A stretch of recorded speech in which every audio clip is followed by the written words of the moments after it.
If you're a woman in your 30s wanting to drop body fat, then listen up. I am now 2 weeks into a 6-week fat loss phase, and I'm sharing a week by week update of what is going on, how I'm feeling, where the struggles lie, so that you can be better equipped to deal with your fat loss journey. Because it has been overcomplicated far too much for what women need to do to get in great shape and feel good. And it really doesn't need to be like that. If you're new here, I'm Rachel, an online coach helping women get fit, strong, and build a body that they're proud of so that they can look and feel better in their 30s and 40s than they ever did in their 20s. So this is 2 weeks. Go back 2 videos to see what I'm doing and why. And last week, week 1 update. So this is week 2. We're now just over 2 weeks. And let's get stuck into it. So to recap, day 1, I was 70.5 kilos. Day 7, I was 69.6 kilos. Day 10, I was 69.2 kilos. It's all going in the right direction. Day 14, I was 71 kilos. Yep, I was heavier on day 14 than I was before I even started this 6-week journey. And this is where so many women freak out. But there is a perfectly logical reason for why. I knew that on day between 12 and day 14, I was going to be coming on my period. And my weight was staying roughly the same. I'd got down to 69 on like day 11, day 12, 69. And it was holding, and I thought, okay, maybe this is okay. Maybe then the period weight gain won't be so significant. Literally, day 1 of my period, it went up only slightly, went up by 0.1. And I was really smug because I'd actually, we'll get to this, but I was feeling really good going into my period. I think because I've been looking after myself, been eating well, etc., etc. I was like, oh, maybe this isn't going to be too bad. Day 2 hit, absolute bloat from hell. I could even see it in my face, like around my eyes, the puffiness, the inflammation that was just soaring through my body was not okay. And that's exacerbated by the fact that I have endometriosis. So oftentimes periods can be there's even more bloating, inflammation, water retention. But that was basically 2 kilos heavier in the space of 2 days. 2 kilos. I was heavier than when I started the process. And this is really important because when you weigh in yourself every day, you see the constant fluctuations. You see how the scale reacts when you've eaten certain foods, when you've drank more fluids, when you've not slept well, when you're ill, when you train. Like, you see the scales change so much.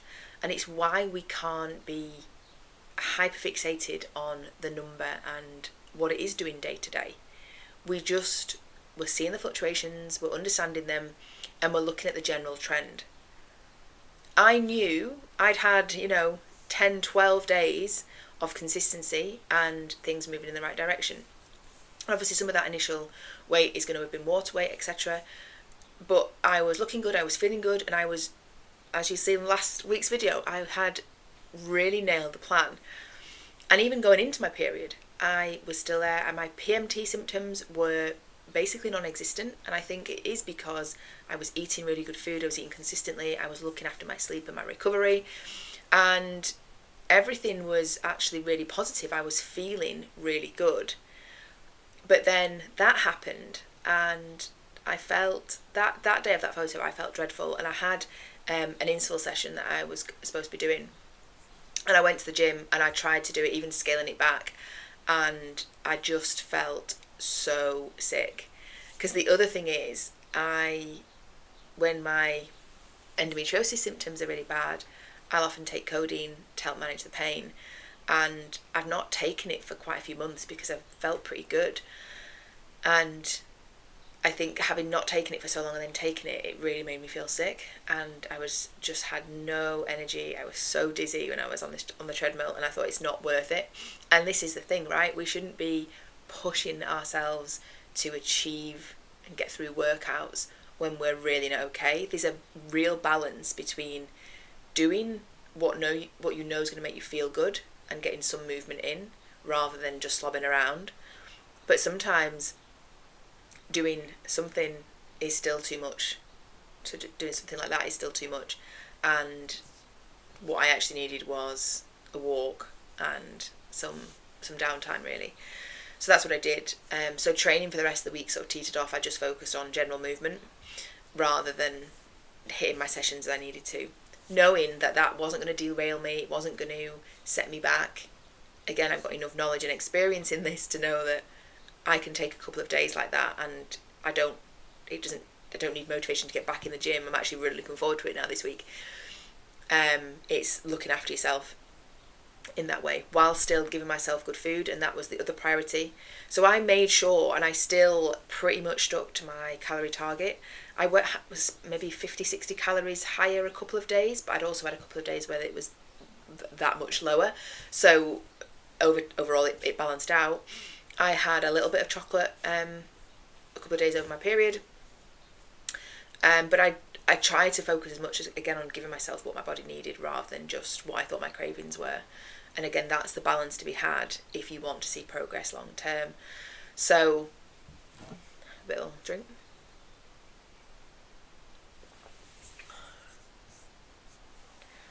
So I've been consistent throughout, and even now my weight is still higher. I've still not come down. I'm now at, I think it's 69.9, so it's come down, but it's still not where it was.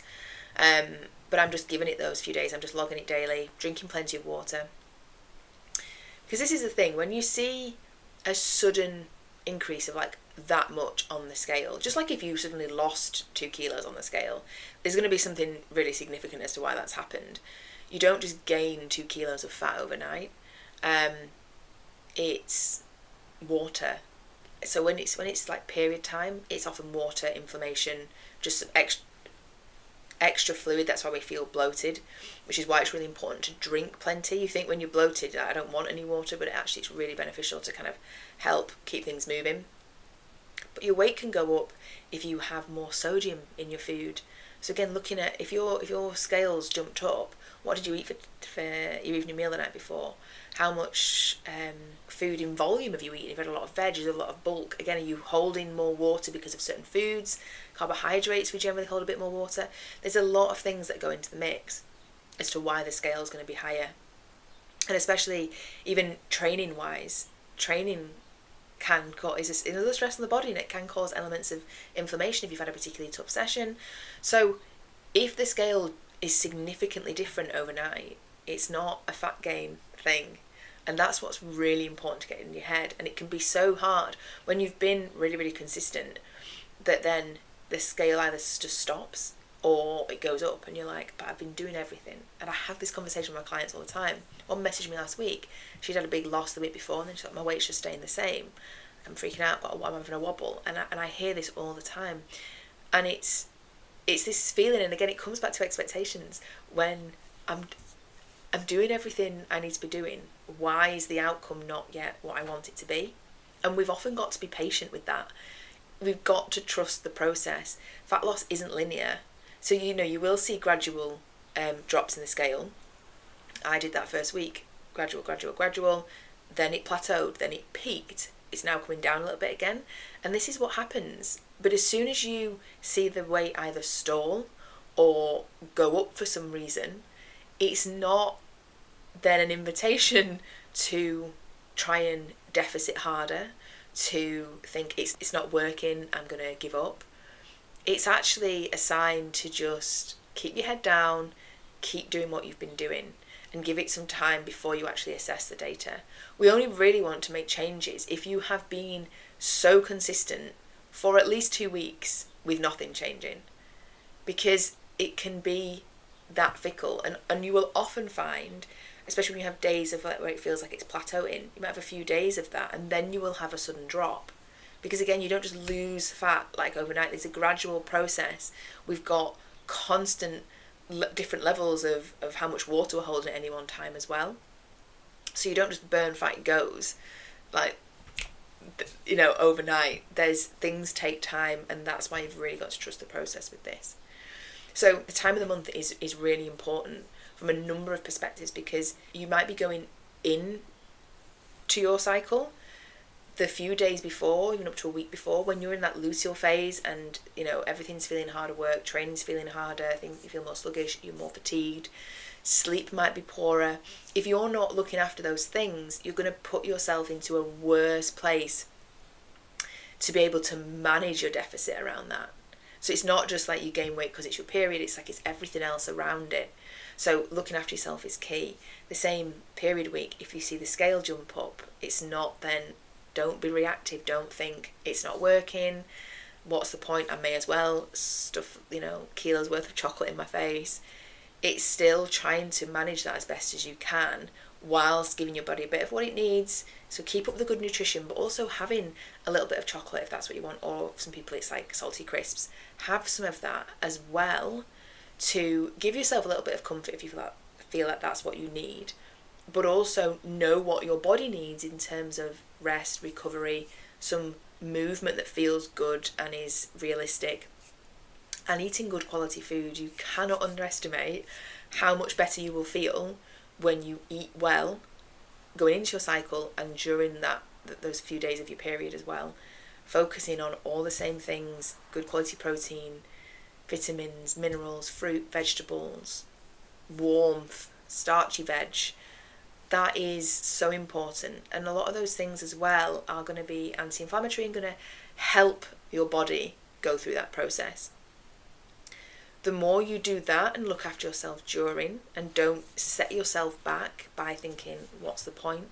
You'll come out of your period and you'll be going into a phase again where you're going to be starting to feel your best. You're not going to have the same food noise, you're not going to have the same cravings, you're going to start having more energy and feeling better. So if you've looked after yourself as best you can through your period, you're then going to come into this phase of then, okay, I can push harder, I can work harder. So when you're on a fat loss journey, you're going to have weeks where it's going to be a lot easier and weeks where it isn't. The key thing is making those weeks that are going to be a bit more difficult as easy as possible to navigate. So whether that's you've prepped stuff in advance, you know, you've written out what you're going to eat, you've only bought those things in, you might have bought some snacks to give you that chocolate hit, but again, it's more managed around your other nutrition. Make it as easy as possible for yourself. Take the training pressure off if you know that's what you need, but focus on getting steps, focus on just general movement. So there's so much that can be done. And then in those good weeks, like for me now, I'm thinking, right, okay, I'm coming into a couple of weeks of where I can really, really focus, knuckle down, I can train hard, I can eat well, I can stick to my calorie deficit without probably overthinking it at all. And that's what we want. So given what I've talked about, really how the scale can change overnight, especially around period time, or other things as well, there's a couple of things of how you can approach this. Now, I will often say to a lot of my clients, you can either just not weigh yourself, just get your head down for 30 days, 60 days, 90 days, trust the process, do everything you know you need to be doing, and then don't actually think about the scales. You know, we might still do some measurements, we might do photographs, or we might not even do that for that period. We might just really just focus on nailing the basics and doing everything you need to do, and not being distracted by, oh, I haven't lost as much weight, or my inches aren't dropping down, or I don't look any different in my photos. But it's to just not pay any attention to the scale whatsoever. Or you actually weigh yourself every day and remove any emotion from that, because you'll start to see the constant fluctuations and you'll see your own patterns. Like I knew, and I said it in my video last week, like I knew that there was going to be some weight gain coming this week. Weight gain isn't fat gain, but I knew around my period that is often I can gain anywhere from 1 to 3 kilos around the time of my period. So like I knew to expect that because of the patterns that I've seen over the months and years. So if it isn't too much of a head fuck and you can do that every day and remove that emotion, detach yourself from what the scale says. That can be a really positive thing, to just see it as data, and then you feel more equipped and armed.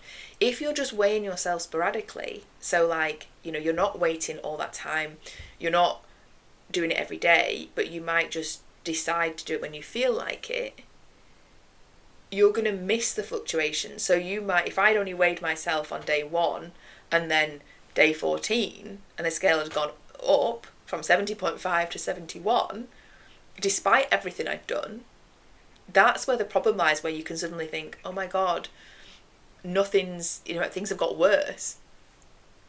So really think about that when you're thinking about when you weigh yourself, how often you weigh yourself, because those mind games, that's the problem, and that's what leads you into all or nothing thinking, to wanting to give up, to thinking it's not worth it or working, when the reality is it's just a metric that we use to assess some of the data over time. It's only one part of the puzzle though.